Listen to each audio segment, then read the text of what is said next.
আজকে আমরা একটা যৌগের আণবিক ভর বের করা শিখব। তো দেখো আমাদের প্রশ্নে কি বলছে, সোডিয়াম ক্লোরাইড এর আণবিক ভর কত। তাই দেখো কোনো একটা যৌগের আণবিক ভর বের করতে গেলে অবশ্যই প্রত্যেকটা মৌলের নিজ নিজ কি পারমাণবিক ভর সংখ্যা জানতে হবে, তাহলে আমরা কি আণবিক ভর বের করতে পারবো। তাহলে দেখো কেস হলো সোডিয়াম ক্লোরাইড। তো সোডিয়ামের পারমাণবিক ভর হচ্ছে কত, 23।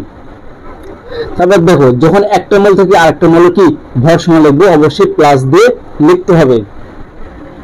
এটা হচ্ছে ক্লোরিন। তো ক্লোরিনের আমরা কি পারমাণবিক ভর জানি কত, 35.5। 35.5।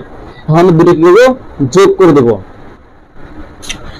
যোগ করলে কত হয়, 5 আর 3 যোগ করলে 8, 3 আর 2 যোগ করলে কত, 5.5।